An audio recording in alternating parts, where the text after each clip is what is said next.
Bonjour et bienvenue dans le cours de géographie des environnements. Cette vidéo est la première d'une série consacrée au cours de géographie des environnements, au programme de la première année de licence de géographie et aménagement de l'Université de Rouen. Ce cours sera pour vous une introduction à la géographie physique des environnements naturels.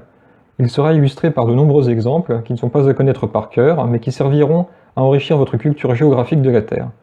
Si c'est opportun, j'utiliserai également des exemples tirés de l'exploration des autres planètes telluriques du système solaire, dont les surfaces ont été façonnées par des processus analogues.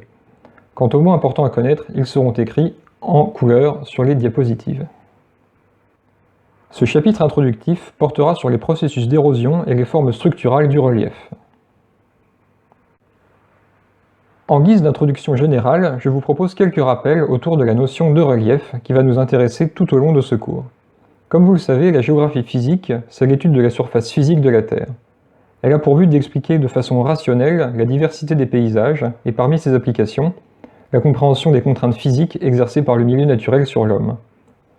L'un des aspects fondamentaux qui caractérisent la surface de la Terre, c'est son relief, c'est-à-dire les variations d'altitude des surfaces solides. Le relief peut être décrit par trois paramètres, le dénivelé, c'est-à-dire la différence d'altitude, la pente ou déclivité, et la direction de la pente. La science qui étudie l'origine, le fonctionnement et l'évolution des reliefs, c'est la géomorphologie. De quels matériaux est constitué le relief? Il est constitué des matériaux solides qui composent la croûte terrestre, à savoir les roches et les formations sédimentaires superficielles. Il faut donc garder à l'esprit que les roches sont des matériaux cohérents, composés de minéraux, les minéraux étant eux-mêmes des solides définis par une structure cristalline et une composition chimique propre. Quant aux sédiments, ce sont des particules minérales provenant de la fragmentation des roches, ou bien de la précipitation de minéraux in situ, c'est-à-dire dans l'environnement où ils sont déposés.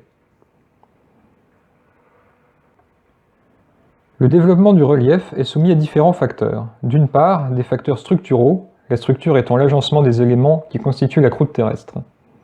Ensuite, des facteurs lithologiques, la lithologie étant la nature de la roche. Et enfin, des facteurs environnementaux externes, comme le climat. Les influences conjuguées de ces différents facteurs ont pour résultante un relief particulier qu'on appelle le modelé. Tout modelé est donc le résultat d'un bilan, érosion versus accumulation de matière, modulé par les conditions climatiques, généralement sous la contrainte d'une structure ou d'une lithologie préexistante. La géomorphologie se divise donc en deux branches qui s'intéressent chacune à un aspect du modelé. La géomorphologie structurale, qui étudie les facteurs structuraux influençant la morphologie du relief, et la morphologie dynamique, qui se consacre à l'évolution du relief sous l'influence des facteurs environnementaux. Dans ce chapitre, nous verrons quels sont les processus qui façonnent le relief par enlèvement de matière et quelle est l'influence de la structure géologique sur les formes du relief. Puis, dans les chapitres suivants, nous verrons quel est le rôle des environnements sur l'évolution du relief. Ce cours se base sur les ouvrages suivants: les éléments de géographie physique, où vous retrouverez toutes vos notions de base, et pour compléter vos connaissances, géomorphologie dynamique de Bernard Valladares et géologie de la surface de Michel Campi et Jean-Jacques Macaire, qui vous apporteront des informations plus détaillées. Dans ce chapitre en particulier, j'ai eu recours à de nombreuses figures de géomorphologie structurale de Jean-Pierre Pelvast et Jean-René Vianney, qui s'adressent à un public plus avancé, mais dont je vous recommande chaudement la lecture si vous en avez l'opportunité. Nous allons à présent passer en revue les processus d'érosion, soit tous les processus qui façonnent le relief par enlèvement de matière. On distingue deux grands types d'érosion. Premièrement, les processus mécaniques de fragmentation de la roche, sans modification de sa composition chimique et minéralogique. Et deuxièmement, les processus chimiques qui s'attaquent directement à l'intégrité chimique et minéralogique de la roche. Ceux-ci sont eux-mêmes divisés en deux catégories principales. D'une part, l'altération ou météorisation, qui consiste en la transformation chimique et minéralogique de la roche. D'autre part, la dissolution, qui est simplement la mise en solution des minéraux constituant la roche. Dans le cas de l'érosion mécanique et de l'altération, les produits solides sont ensuite évacués, soit par des mouvements gravitaires, soit par un agent de transport, comme l'eau liquide, la glace ou le vent. Quant aux ions qui sont produits par l'altération et la dissolution, ils sont lessivés, c'est-à-dire emportés par l'eau liquide. Nous allons énumérer les principaux processus d'érosion mécanique actifs à la surface de la Terre. D'abord, la décompression ou appel au vide. C'est la rupture de la roche après la disparition de la contrainte qui la maintenait. Cela concerne essentiellement l'effondrement de blocs le long des escarpements, sous l'effet de leur poids, lorsque la présence de fentes le permet. Je vous donne ici l'exemple de blocs rocheux effondrés après le retrait du glacier qui a formé la paroi, ce qu'on appelle des éboulis paraglaciaires. La gélifraction ou cryoclastie, c'est la fragmentation de la roche due à l'élargissement des fentes par le gel de l'eau présente dans la roche. En effet, comme vous le savez, la densité de la glace est inférieure d'1 dixième à celle de l'eau liquide. Par conséquent, quand l'eau gèle, son volume augmente et donc provoque l'élargissement des fentes. À votre avis, dans quel type d'environnement ce processus d'érosion est-il actif? Eh bien, il requiert des milieux froids, avec des cycles diurnes ou saisonniers de gel-dégel, donc plutôt dans les à très haute latitude à l'heure actuelle. La thermoclastie. Il s'agit de la fragmentation de la roche causée par l'apparition de fentes dues aux différences de coefficient de dilatation des minéraux. En effet, les minéraux se dilatent sous l'effet de la chaleur, mais ils n'ont pas tous le même coefficient de dilatation. Donc, sous l'effet de variations de température brusques et répétées, la roche commence à se désagréger. À votre avis, sur Terre, dans quel type d'environnement ce processus d'érosion est-il efficace? Eh bien, il faut des milieux avec des variations de température fortes et régulières, donc cela concerne essentiellement les milieux arides, chauds ou froids. Par exemple, dans le désert du Sahara, où on observe des variations de température de plusieurs dizaines de degrés entre le jour et la nuit. Ici, je vous ai mis pour exemple des fentes à la surface de dépôts argileux, photographiés sur Mars par le robot Curiosity, qui ont été attribués à la thermoclastie. Dans le cas de l'hydroclastie, la fragmentation est causée par l'apparition de fentes de dessiccation suite à la contraction des minéraux déshydratés. C'est un phénomène qui s'observe essentiellement dans les argiles, que vous avez sans doute déjà tous pu constater en été dans les flaques d'eau ou dans les étangs. L'haloclastie, quant à elle, c'est la fragmentation due à la cristallisation de sel entre les grains de la roche qui vont exercer une pression sur ces grains et les déchausser petit à petit, jusqu'à former de petites cavités d'ordre centimétrique, comme les nids d'abeilles, voire de plus grandes cavités d'ordre décimétrique à métrique, comme les taphonies. Les êtres vivants sont eux-mêmes un facteur de fragmentation de la roche. C'est ce que l'on appelle la bioclastie, terme qui regroupe des processus assez divers. Les végétaux peuvent en être à l'origine, comme par exemple dans le cas de l'élargissement de fentes par les réseaux racinaires, comme vous pouvez le voir sur cet exemple, mais également les animaux dits lithophages, comme par exemple cette pholade. C'est un bivalve qui creuse des trous dans les rochers, des littoraux, avec sa coquille en forme de mèche de perceuse, et ce faisant, contribue à l'érosion mécanique de la roche. Enfin, l'abrasion est la fragmentation causée par les chocs ou des frottements avec des particules entraînées par un agent de transport, qu'il s'agisse de l'eau liquide, de la glace ou du vent.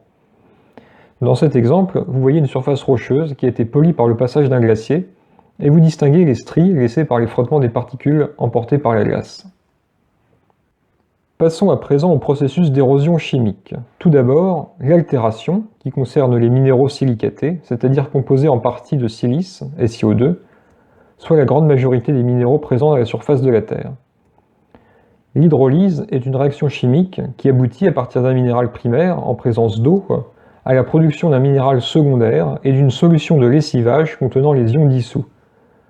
Dans le cas des silicates, les ions Ca2+, Fe2+, Na+, et K+, et une partie de la silice sont dissous, et les ions résiduels, principalement Al3+, et Fe3+, sont concentrés dans le minéral secondaire. Il s'agit principalement d'argile, voire d'oxyde de fer et d'aluminium si la réaction est complète et que toute la silice est lessivée.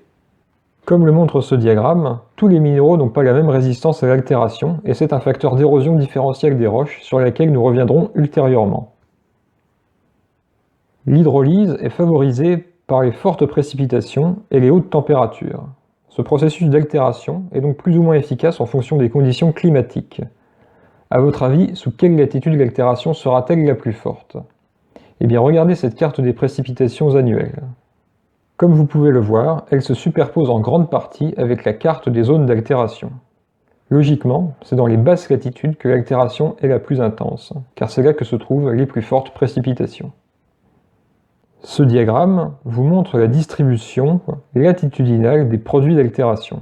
Il montre l'influence des précipitations et de la température sur l'intensité de l'altération. Comme vous le voyez, aux hautes latitudes, l'altération est relativement faible en raison des faibles précipitations et températures.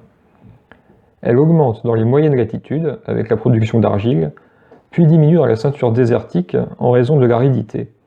Enfin, elle augmente fortement à partir des latitudes tropicales, et atteint son maximum dans les régions équatoriales chaudes et humides toute l'année. Si vous avez déjà voyagé en Afrique ou en Guyane par exemple, vous avez sans doute été frappé par la couleur rouge de la terre. Elle est due à un sol, typique de ces latitudes, la latérite. C'est le produit d'altération ultime des silicates.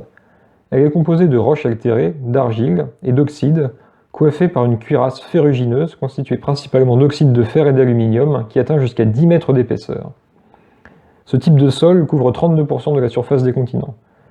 Vous en trouvez des exemples en Nouvelle-Calédonie notamment, où elle est exploitée pour son minerai de nickel. En France métropolitaine, on trouve néanmoins des latérites fossiles d'âge crétacé, à l'époque où la France était soumise à un climat tropical dans le Vaucluse. Ce sont les ocres de Roussillon. Un exemple de relief résiduel laissé par l'altération, ce sont les tores, qui résultent de l'altération de roches granitiques de façon préférentielle le long d'un réseau de fractures préexistants. On en voit de très beaux notamment sur le littoral breton dans les Côtes d'Armor. Les sables et les argiles produites par l'altération ont été déchaussés par les vagues et le ruissellement, laissant derrière eux se modeler en boules caractéristiques. Le deuxième processus d'érosion chimique que nous allons voir concerne principalement les calcaires, c'est-à-dire les roches composées essentiellement de carbonate de calcium, de formule CaCO3. Voici l'équation simplifiée de dissolution du carbonate de calcium. Comme vous le voyez, la dissolution du carbonate de calcium nécessite de l'eau et du CO2. Or, plus l'eau est froide, plus elle a la capacité d'absorber du CO2 dissous. Donc plus l'eau est froide, plus elle dissout efficacement les carbonates, et inversement, plus elle est chaude, plus elle est saturée rapidement en carbonate. Cela explique un phénomène que vous avez sans doute déjà sûrement observé, qui personnellement me préoccupe au quotidien, c'est l'entartrement des bouilloires. En effet, à Rouen, l'eau de ville circule dans la craie, donc elle est saturée en carbonate dissous. Donc, quand vous versez de l'eau froide dans votre bouilloire, elle est claire, mais une fois chaude, elle est trouble, et le fond de la bouilloire se couvre de calcaire, parce que le carbonate dissous dans l'eau froide a précipité à nouveau dans l'eau chaude. Le modelé résultant de la dissolution des calcaires est appelé le karst. Il comprend toute une variété de formes de dissolution dites exokarstiques, c'est-à-dire apparaissant en surface des massifs calcaires, et endokarstiques, c'est-à-dire formant en profondeur dans le massif calcaire.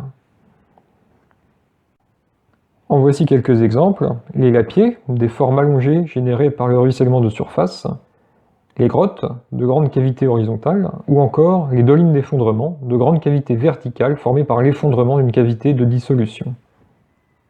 Quand l'eau de percolation qui circule dans le massif calcaire débouche dans une cavité, elle se réchauffe au contact de l'air, et par conséquent, le carbonate dissous précipite à nouveau, ce qui forme des concrétions calcaires appelées spéléothèmes.